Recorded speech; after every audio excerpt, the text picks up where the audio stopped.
Hello नमस्कार दोस्तों। और आज हम लोग देखेंगे भाग चार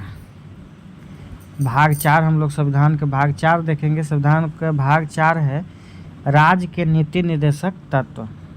तो राज्य के नीति निर्देशक तत्व हमारा संविधान के भाग 4 में है और इसमें 36 से लेकर 51 अनुच्छेद है।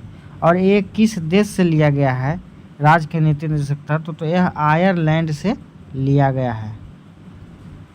आयरलैंड स्पेन से लिया है और आयरलैंड जो था वो स्पेन से लिया था। तो इसमें देखेंगे कुछ तथ्य यहाँ पे है कि केटी शाह ने कहा था नीति निर्देशक तत्व के बारे में कि यह एक ऐसा चेक है जो राज्य की मर्जी पर निर्भर करता है। अब आगे देखेंगे मौलिक अधिकार और नीति निर्देशक तत्व। मौलिक अधिकार और नीति निर्देशक तत्व में डिफरेंस क्या है? तो भाग 3 में मौलिक अधिकार है और भाग 4 में नीति निर्देशक तत्व है। और ये मौलिक अधिकार जो है अनुच्छेद 12 से 35 के बीच में है, जबकि नीति निर्देशक तत्व 36 से लेकर 51 तक है। मौलिक अधिकार अमेरिका से लिया गया है और नीति निर्देशक तत्व आयरलैंड से लिया गया है। ये है मौलिक अधिकार वाद योग है। आगे देखते हैं यहाँ पे अच्छे से। मौलिक अधिकार जो है वाद योग है, न्याय उचित है, न्यायालय द्वारा परिवर्तन हम कर सकते हैं मौलिक अधिकार को, जबकि राज्य के नीति निर्देशक तत्व बोलने योग्य नहीं है, न्याय के लिए उचित नहीं है, न्यायालय द्वारा परिवर्तन इसको हम नहीं कर सकते हैं। मौलिक अधिकार राज्य के लिए नकारात्मक है, यानी राज्य के लिए घाटा है मौलिक अधिकार। और डीपीएसपी जो है नीति निर्देशक तत्व राज्य के लिए सकारात्मक है, पॉजिटिव है, अच्छा है। आगे देखते हैं मौलिक अधिकार जो होता है वो जन्म से प्राप्त होता है, जबकि नीति निर्देशक तत्व कानूनी रूप से मान्यता मिलने के बाद प्राप्त होता है। इसको अगर मौलिक अधिकार हनन होगा तो हम सुप्रीम कोर्ट जा सकते हैं अनुच्छेद 32 से और हाई कोर्ट जा सकता है अनुच्छेद 226 से। जबकि अगर हमको निर्देशक तत्व में अगर कुछ बात हनन हो तो ना ही हम सुप्रीम कोर्ट जा सकते हैं ना ही हम हाई कोर्ट जा सकते हैं। ये बहुत इंपॉर्टेंट पॉइंट है, इसको हम ध्यान रखेंगे। अब आते हैं 36 से 51 नीति निर्देशक तत्व है। तो अनुच्छेद जो 36 है राज्य का परिभाषा। क्वेश्चन पूछेगा राज्य की परिभाषा हम किस अनुच्छेद से मिलता है? तो 36 से।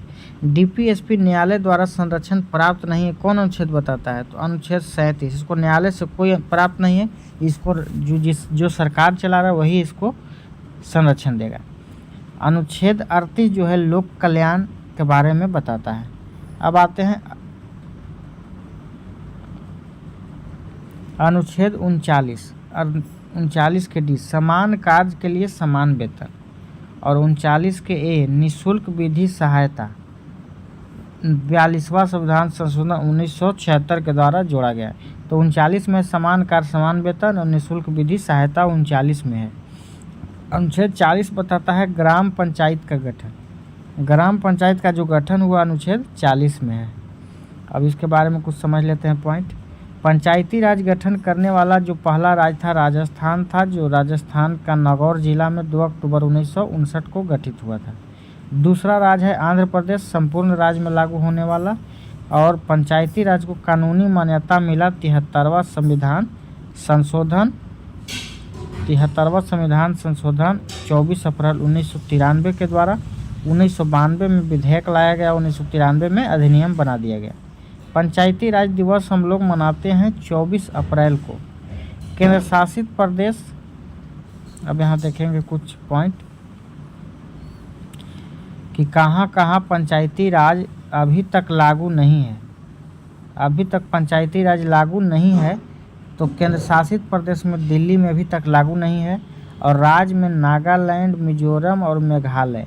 नमी में अभी तक लागू नहीं है। इसका कोड हो जाएगा नमी में नागालैंड, नामी में जो नामी है उसको नाम अभी नहीं मिला, यानी ना से नागालैंड, मी से मिजोरम, में से मेघालय। नामी में पंचायती राज लागू नहीं है। अब देखते हैं कुछ पंचायती राज के बारे में हम लोग यहाँ पे समझेंगे। देखिए ये आगे चला गया है यहाँ पे।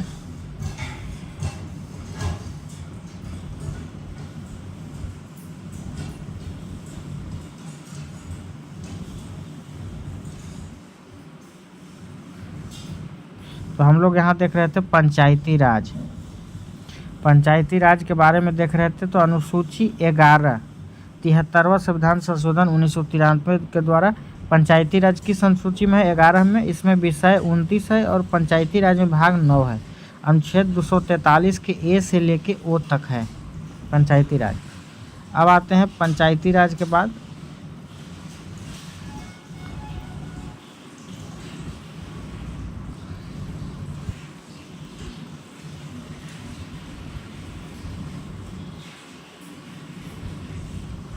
पंचायती राज के बाद यहाँ पे हम देखेंगे हम लोग यहाँ पे भाग 9 के क में नगर पालिका है। 9 में पंचायती राज, 9 के क में नगर पालिका है, जो अनुच्छेद 243 के पी से 243 के जेड जी तक, 243 के ए से ओ तक है पंचायती राज, और ओ के बाद पी आता है तो 243 के पी से 243 के जेड जी तक है भाग 9। भाग ख में है 9 के भाग ख में सहकारिता के बारे में है। 243 जेड एच से 243 जेड टी तक अनुच्छेद में है। अब आगे देखते हैं अनुच्छेद 41। अनुच्छेद 41 क्या कहता है कि कुछ दशा में सरकारी सहायता प्राप्त होता है, तो अनुच्छेद 41 है। काम, शिक्षा, लोक सहायता अनुच्छेद 41। वृद्धा पेंशन, विधवा पेंशन, विकलांग पेंशन, इंदिरा आवास, बेरोजगारी भत्ता, ये अनुच्छेद 41 में जानकारी मिलता है। लेकिन इसका हम ज़बरदस्ती नहीं कह सकते हैं कि ये जो है इसको हमको वृद्धा पेंशन चाहिए, हमको दीजिए। ये सब जो सरकार जिसका है वो सरकार लागू करेगी तभी मिल सकता है। पहले ही हम बता चुके हैं ये जो है सरकार के द्वारा है, ये अपने मन से ये अधिकार मिला नहीं है ये सब। अब है मनरेगा। मनरेगा भी इसी में अनुच्छेद 41। अनुच्छेद 41 पहले नाम था मनरेगा का नरेगा। यहाँ पर देख लें पहले नाम था national rural employment guarantee act, अब हो गया मनरेगा। 2009 से मनरेगा किया गया। ये एक्ट 2005 एक्ट से बना लागू किया गया है यहाँ पे, और 2006 में ये लागू हुआ। 2005 में लागू एक्ट अधिनियम आया, 2006 में लागू हुआ, और 100 दिन के काम की गारंटी मिलता है इसमें। अब नेक्स्ट है अनुच्छेद 42। अनुच्छेद 42 बताता है मनोचित दशा, न्याय उचित दशा, प्रसूति सहायता, मातृत्व लाभ 6 महीना का, जो भी हमारा सरकारी जॉब में मातृत्व अवकाश महिला को मिलता है, मनोचित दशा, न्याय उचित, 21 अनुच्छेद में मिलता है, तो 42। क्वेश्चन अगर पूछ दे कि महिला के लिए कौन सा अनुच्छेद है तो 42, ये भी इम्पोर्टेंट है। अनुच्छेद 43 है निर्वाह योग मजदूरी। मान लीजिए कि एक दिन में जितना न्यूनतम मजदूरी वो मिलना चाहिए, किस अनुच्छेद बताता है तो 43। 43 के ख बताता है सहकारिता समिति के बारे में। अब आते हैं समान सिविल संहिता। समान काम समान वेतन तो 39 में था। अनुच्छेद 44 है समान सिविल संहिता। सभी धर्मों के लोगों के लिए शादी, तलाक, गोद लेना, संपत्ति बंटवारा का कानून एक समान। अब आगे आते हैं समान सिविल संहिता लागू करने वाला पहला राज्य गोवा था। अब आते हैं अनुच्छेद 45। 6 वर्ष से कम आयु के बच्चों की स्वास्थ्य शिक्षा का प्रदान करना, अनुच्छेद 45 बताता है।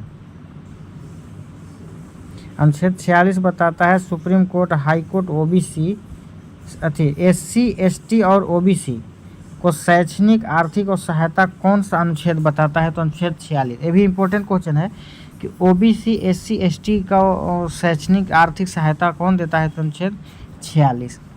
अब अनुच्छेद 47 जो है क्या कह रहा है, अनुच्छेद 47 पोषाहार स्तर को बढ़ाना, नशीले पदार्थ पर रोक, शराब पर प्रतिबंध कौन देता है तो अनुच्छेद 47।